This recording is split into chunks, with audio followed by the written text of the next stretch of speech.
আসসালামু আলাইকুম।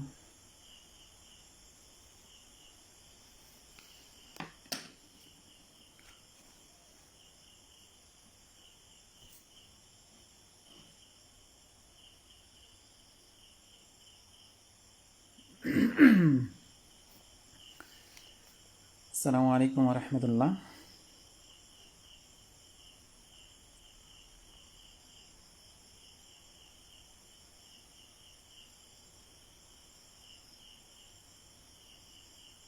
কেউ একটু বলবেন সব সাউন্ড ঠিক আছে কিনা।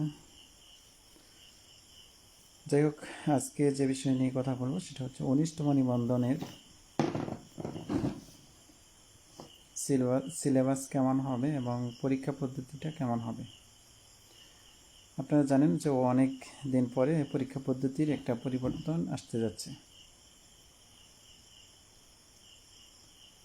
বেসরকারি এমপিভুক্ত শিক্ষক নিয়োগের ক্ষেত্রে বর্তমান যে পদ্ধতিটি চালু আছে, গণবিজ্ঞপ্তি, শিক্ষক নিয়োগ প্রক্রিয়া কেমন, কিভাবে হয়, বর্তমানে হচ্ছে, অনেকে এই বিষয়ে কিন্তু জিজ্ঞেস করে। গণবিজ্ঞপ্তি হয়েছে, অনেকে জিজ্ঞেস করে আমরা কি আবেদন করতে পারবো, অথচ তারা কিন্তু নিবন্ধন পরীক্ষায় দেয় না। এরকম আমাকে অনেকেই জিজ্ঞেস করে। মূলত শিক্ষক নিয়োগের জন্য যে গণবিজ্ঞপ্তি হয় সেগুলোর জন্য প্রথমে নিবন্ধন পরীক্ষা দিতে হয়। সেই নিবন্ধন পরীক্ষায় পাশ করলে কিন্তু তারপরে গণবিজ্ঞপ্তিতে আবেদন করা যায়। ষষ্ঠ গণবিজ্ঞপ্তি পর্যন্ত এরকমই হয়েছে। বর্তমান যে 19তম সার্কুলার হবে, 19তম পরীক্ষা পদ্ধতি কেমন হবে, সিলেবাস কেমন হবে, এ নিয়ে অনেকগুলো মিটিং হয়েছে।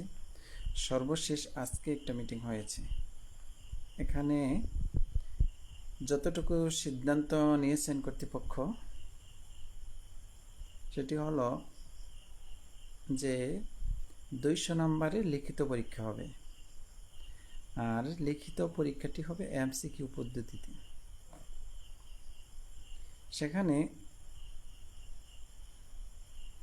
100 নম্বরের হবে বিষয়ভিত্তিক, অর্থাৎ নিজ বিষয়, আর 100 নম্বর হবে বাংলা, ইংরেজি, সাধারণ জ্ঞান এবং গণিত, 25 করে 100। এই 200 নম্বরের এমসিকিউ পরীক্ষায় কত নাম্বার পাইলে টিকবে বা কত নাম্বার পেতে হবে, যদিও 5 নাম্বার বাড়াবে কিনা সেটা নিশ্চিত নয়, তবে বাড়ানোর সম্ভাবনা আছে। তবে যে বিষয়ে যতগুলো পদ থাকবে সেই বিষয়ের পদের দ্বিগুণ প্রার্থী লিখিত পরীক্ষাতে উত্তীর্ণ হবে এবং তারপর ভাইভাতে মোট প্রার্থীর 120% ভাইভাতে উত্তীর্ণ হবে। অর্থাৎ আমি যদি বলি যে এখানে একটা পদে 1000 প্রার্থী, মানে শূন্য পদ আছে। ধরেন সহকারী শিক্ষক বাংলায় 1000 শূন্য পদ আছে। এইখানে 200 নম্বরের পরীক্ষায় যে 1000 মধ্যে যে 2000 লিখিত পরীক্ষায় সর্বোচ্চ নাম্বার পেয়েছে তারা উত্তীর্ণ হবে এবং 200 নাম্বারের মধ্যে সর্বোচ্চ 2000 উত্তীর্ণদের মধ্যে ভাইবা হবে এবং ভাইভায় যে 1200 জন, অর্থাৎ 120%, 1000 শূন্য পদের জন্য 1200 জন যারা ভাইভাতে সর্বোচ্চ নাম্বার পেয়েছে তারা ভাইভাতে উত্তীর্ণ হবেন। অর্থাৎ ভাইভাতে কেউ যদি 20-এর মধ্যে 10 পাইলো বা 12 পাইলো বা 16 পাইলো, যতই পাক তারা উত্তীর্ণ হবে না। যারা সর্বোচ্চ 1200 টিকাবে। এরপর হচ্ছে মাদ্রাসার জন্য আরেকটা সুপারিশ করা হয়েছে যে মাদ্রাসা ব্যাকগ্রাউন্ডের সহকারী মৌলবী, ইবতেদায়ী মৌলবী, মাদ্রাসার আরবি প্রভাষক, হাদিস, এগুলো যেগুলো মাদ্রাসার থেকে পাশ কর যোগ্যতা মাদ্রাসা পাশ লাগবে, মাদ্রাসার বিষয়ে যেগুলো, তাদের জন্য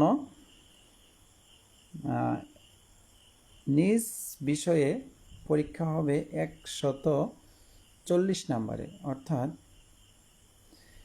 আমাদের যে 18তম পর্যন্ত সার্কুলারে লিখিত পরীক্ষা হইতো, সেই সিলেবাস হইতে 140 নম্বরের পরীক্ষা হবে, এবং বাংলা, ইংরেজি, গণিত এবং সাধারণ জ্ঞানের 60 নম্বরের পরীক্ষা হবে। এই দুইটা মিলে 200 নম্বরের পরীক্ষা হবে।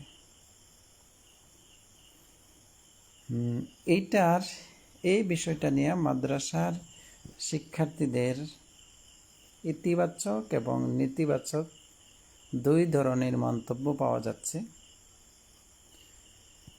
তবে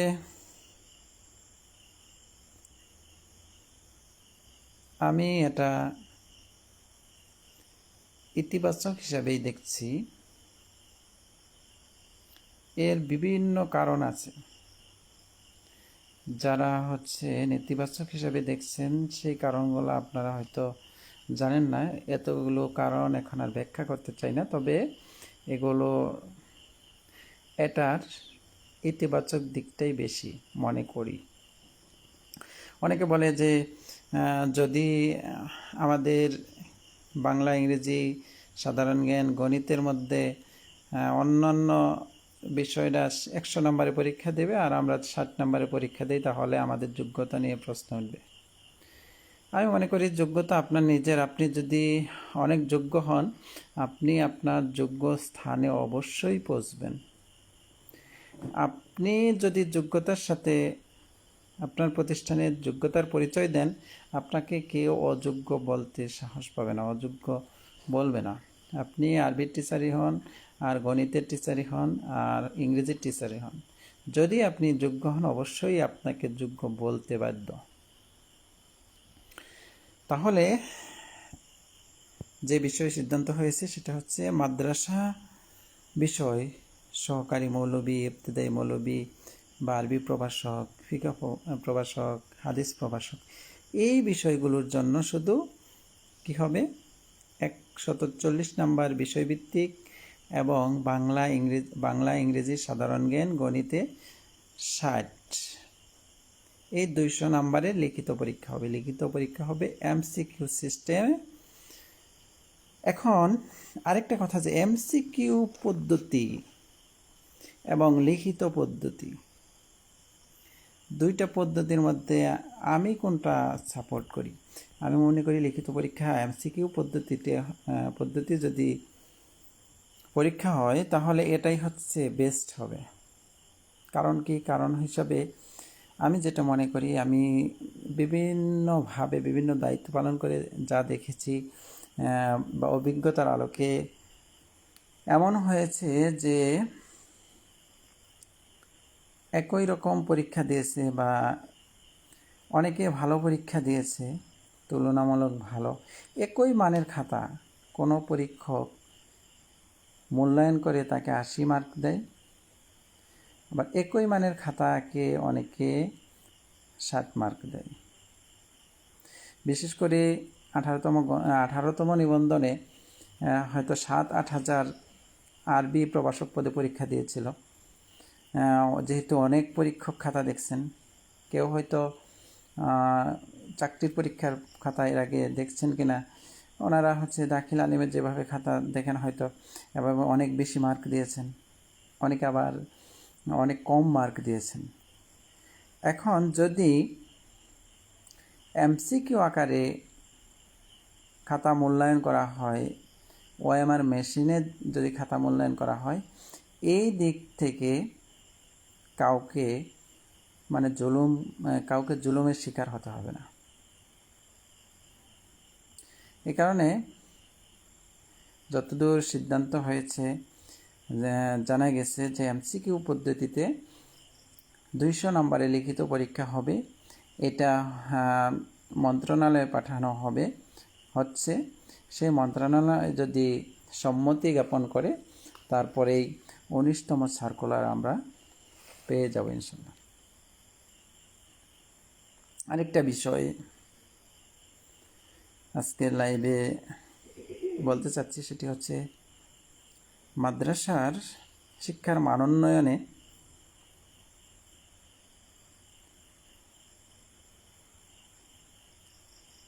ইসলামী বিশ্ববিদ্যালয়, ইসলামী আরবি বিশ্ববিদ্যালয় সহ অনেকেই মিটিং করেছেন এই বিষয়ে এমসিকিউ পরীক্ষায় মাদ্রাসার বিষয়টা একটু বেশি প্রাধান্য দেওয়ার জন্য, যাতে বাংলা ইংরেজি সাধারণ জ্ঞান একটু কমিয়ে দেওয়ার জন্য, যাতে বিশেষ করে ইবতেদায়ী পর্যায়ে শিক্ষক পদ পূরণ করা যেতে পারে। কিন্তু এখানে এভাবে আসলে পূরণ করা যাবে কিনা আমার সন্দেহ, কারণ এখানে বর্তমানে যে গ্রেড আছে ইবতেদায়ী পর্যায়ে ইবতেদায়ী শিক্ষক এবং ইবতেদায়ী মৌলবীদের জন্য, সেটা হচ্ছে 16তম গ্রেড, আর সেখানে 9,300 টাকা স্কেলে বেতন। 9,300 টাকা স্কেলে যদি বেতন হয়, সেখানে 1,500 টাকা হচ্ছে বাড়ি ভাড়া এবং চিকিৎসা ভাতা, আর যদি 1,500 টাকা হচ্ছে বিশেষ সুবিধা, তাহলে 3,000 হলো, তাহলে 9,300 আর 3,000 12,300। সেখান থেকে আবার 9,300 টাকার 10% হিসাবে 930 টাকা কেটে যাবে।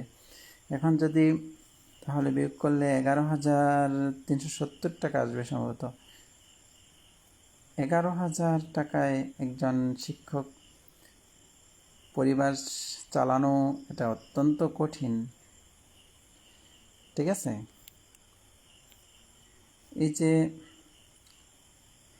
এই বিষয়টা আমি চিন্তা করতে বা এই বিষয়টা আলোচনা করতে আমি খুব কমই দেখেছি। এই বিষয়টা নিয়ে কিন্তু ভাবতেছেন যে এখানে ইবতেদায়ী শিক্ষক, ইবতেদায়ী পর্যায়ে বিশেষ করে ইবতেদায়ী মৌলবী, ইবতেদায়ী কারি, এই বিষয়গুলোতে এত বেশি শূন্যপদ, কিন্তু এত কম পাশ করতেছে কেন? এইখানে ওনারা চাচ্ছেন যে বেশি পাশ করানোর জন্য, কিন্তু অনেকে যখন ফাজিল পাশ করবে, যেহেতু সহকারী মৌলবীতে প্রচুর পদ ফাঁকা আছে, এখন সহকারী মৌলবী বাদ দিয়ে তারা ইবতেদায়ী মৌলবী বা ইবতেদায়ী শিক্ষক পদে কেন আবেদন করবে, যেহেতু বেতন অত্যন্ত কম? আমার মনে হয় এই বেতন স্কেল যদি বাড়ানো যায়, যদি সমান থাকতো, সহকারী মৌলবী বা ইবতেদায়ী মৌলবীর যদি বেতন স্কেল সমান থাকতো, তাহলে কিন্তু ইবতেদায়ী মৌলবী শিক্ষক পাওয়া যেত, অথবা 16তম গ্রেড থেকে কমপক্ষে যদি 13তম গ্রেডও থাকতো, তাহলেও কিন্তু ইবতেদায়ী পর্যায়ের অনেকেই আবেদন করত। এখন যারা ইবতেদায়ী মৌলবী বা ইবতেদায়ী শিক্ষক বা ইবতেদায়ী কারি পদে নিবন্ধন করে, বেশিরভাগই দেখা যায় যে তারা ফাজিল বা অনার্সের স্টুডেন্ট। পরবর্তীতে দেখা যায় 2-1 বছর চাকরি করার পরে তারা আবার সেই চাকরিটা হয়তো বাদ দিয়ে অন্য একটা চাকরি হয়ে যাবে, নিবন্ধন দেবে। এই কারণে কি মূলত এখানে বেতন স্কেল যদি বাড়ানো যায়, তাহলে আমার মনে হয় এই শিক্ষকগুলো পাওয়া সহজ হবে। শুধু যে নিবন্ধনের সিস্টেম পরিবর্তন করে শিক্ষক পাওয়া যাবে, এটা আমার মনে হয় না।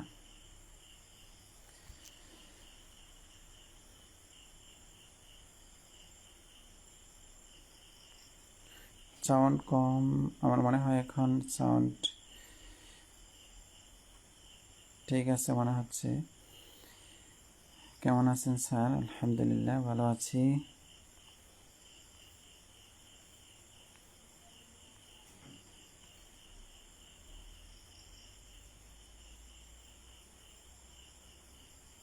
এখানে লিখিত বলতে কি এমসিকিউ টাইপের নাকি প্রশ্নোত্তর আকারে হবে ভাই? না, লিখিত বলতে এখানে এমসিকিউ আকারে হবে, যাতে হচ্ছে ওএমআর মেশিনে দ্রুত খাতা মূল্যায়ন করে 1 বছরের মধ্যে সব কিছু কমপ্লিট করতে পারে। যেমন 2023 সালে, সম্ভবত 2023 সালের নভেম্বর মাসের প্রথম দিকে 18তম সার্কুলার হয়েছে। এখন প্রায় 2 বছর, নিয়োগ প্রক্রিয়া সম্পন্ন করতে প্রায় 2 বছর চলে গেছে। আর বর্তমান পদ্ধতি যদি এমসিকিউ আকারে পরীক্ষা নেওয়া হয়, তাহলে সার্কুলার হতে আমরা আশা করতে পারি যে 1 বছরের মধ্যে কাজ কমপ্লিট করতে পারবে ইনশাআল্লাহ।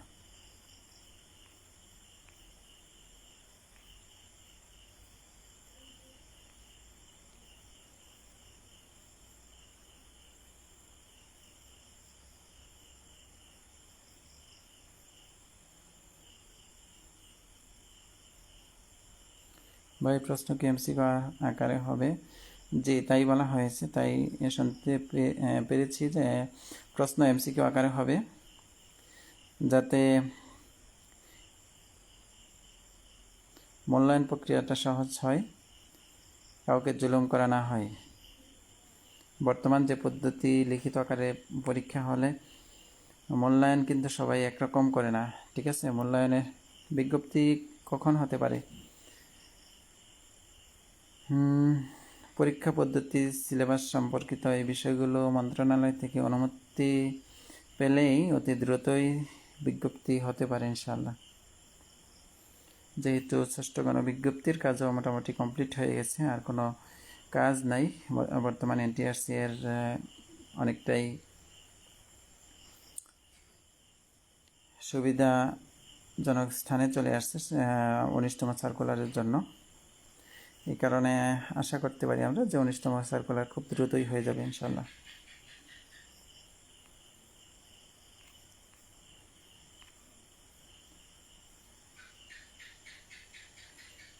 দুইশো নম্বরে এমসিকিউ আকারে 80 পেলে পাস হবে? জি, বর্তমান নিয়ম যদি ঠিক থাকে তাহলে 80 নাম্বার পেলে পাস, তবে 100 হতে পারে। তবে আরেকটা বিষয়, যে 100 পেলেই আপনাকে উত্তীর্ণ, আপনি পাস করবেন কিন্তু উত্তীর্ণ হবেন এটা ঠিক না, ঠিক আছে? পাস এবং উত্তীর্ণ দুই বিষয়, ঠিক আছে? যেমন আমি বললাম যে মনে করেন যে ইংরেজিতে 2000 শূন্যপদ থাকলো, তাহলে ইংরেজিতে টিকাবে 4000 সর্বোচ্চ। যদি 4000-এর উপরে তারা 150 নম্বরও পায়, ঠিক আছে, তারপরেও কিন্তু তাদের উত্তীর্ণ দেখাবে না। যেমন এবার যে আরবি প্রভাষক, অনেকেই বলে যে ভাই ফেল করেছে, মূলত ওনারা যে ফেল করছে এরকম না। ভাইভাতে যারা 120% শূন্যপদের 120% টিকানো হয়েছে, ঠিক আছে? শূন্যপদ যত ছিল তার 120%, 120%-এর উপরে যারা পাস করেছেন মূলত, কিন্তু তারপরেও 120%-এর মধ্যে নাম্বার পায়নি, তারা কিন্তু তাদের কিন্তু উত্তীর্ণ দেখায়নি। এভাবেই পরবর্তীতেও 200%-এর মধ্যে 120% ভাইভাতে উত্তীর্ণ করাবে। অর্থাৎ যদি 1 লক্ষ রিটেনে টিকে, সবাই কিন্তু হচ্ছে ভাইভাতে টিকবে না। ভাইভাতে টিকবে হচ্ছে 120%, অর্থাৎ 60,000। সেখানে কিন্তু 40,000 অটোমেটিক হচ্ছে অনুত্তীর্ণ হবে, ঠিক আছে? তারা যে ফেল করবে এরকম না। এই সিস্টেমেই পরবর্তী পরীক্ষা পদ্ধতি হবে বলে জানানো হয়েছে বা জানতে পেরেছি।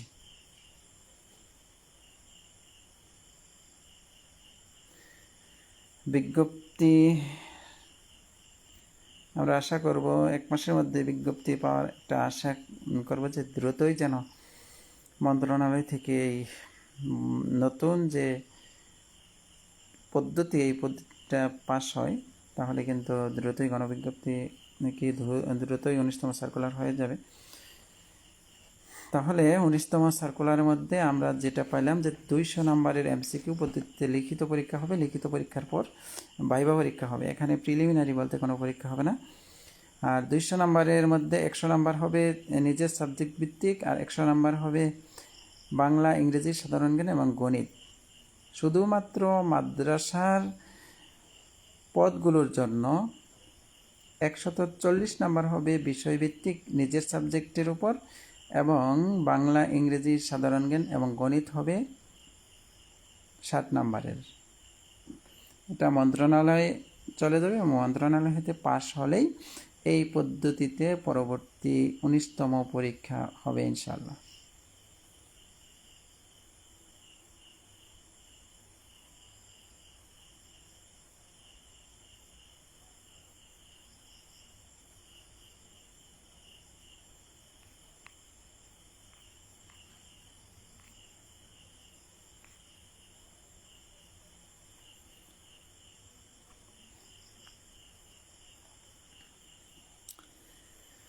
আচ্ছা, ঠিক আছে, তাহলে বর্তমানে ষষ্ঠ গণবিজ্ঞপ্তির নিয়োগ প্রক্রিয়া চলমান। অনেকেই ইতিমধ্যে যোগদান করে ফেলেছেন, অনেকেই যোগদান করবেন। সবথেকে বেশি যোগদান করবে সম্ভবত 1 সেপ্টেম্বর। সাধারণত মাসের প্রথম দিন যোগদান করে বেশি, অর্থাৎ আগামী সোমবার সবথেকে বেশি ষষ্ঠ গণবিজ্ঞপ্তির প্রার্থীগণ সবথেকে বেশি যোগদান করবেন। আর এখানে কিন্তু একটা বৈষম্য আছে, সেটা হচ্ছে মাদ্রাসার কিন্তু মাদ্রাসা শিক্ষকদের কিন্তু বকেয়া বেতন দেওয়া হয় না।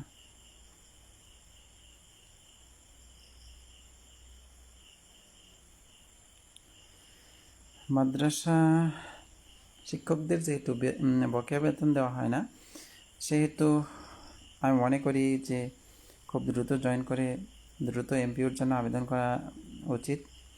এখানে প্রত্যেক মাসেই কিন্তু এমপিও হয় মাদ্রাসায়, কিন্তু স্কুল 2 মাস পরে পরে এমপিও হয়।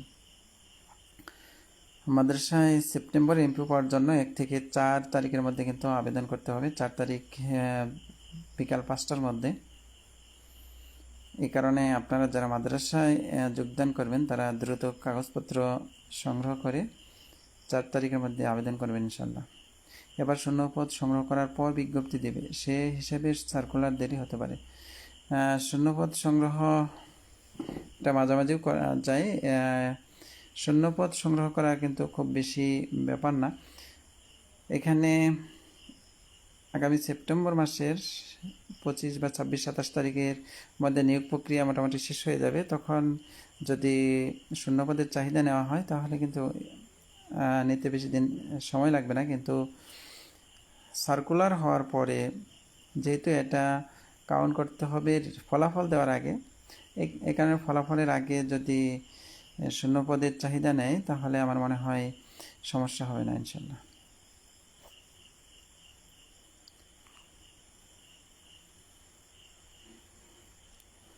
ঠিক আছে, আবারও সবাইকে ধন্যবাদ জানিয়ে আজকের মতো এখানে বিদায় নিচ্ছি। যারা 19তম সার্কুলারের জন্য অপেক্ষমান, 19তম সার্কুলার আপনাদের জন্য শুভকামনা বয়ে নিয়ে আসবে ইনশাল্লাহ। সে অনুযায়ী আপনারা প্রস্তুতি নিতে থাকবেন ইনশাল্লাহ। এই আশাবাদ ব্যক্ত করি আজকের মতো এখানে বিদায় নিচ্ছি। সবাইকে ধন্যবাদ। আসসালামু আলাইকুম ওয়া রাহমাতুল্লাহ।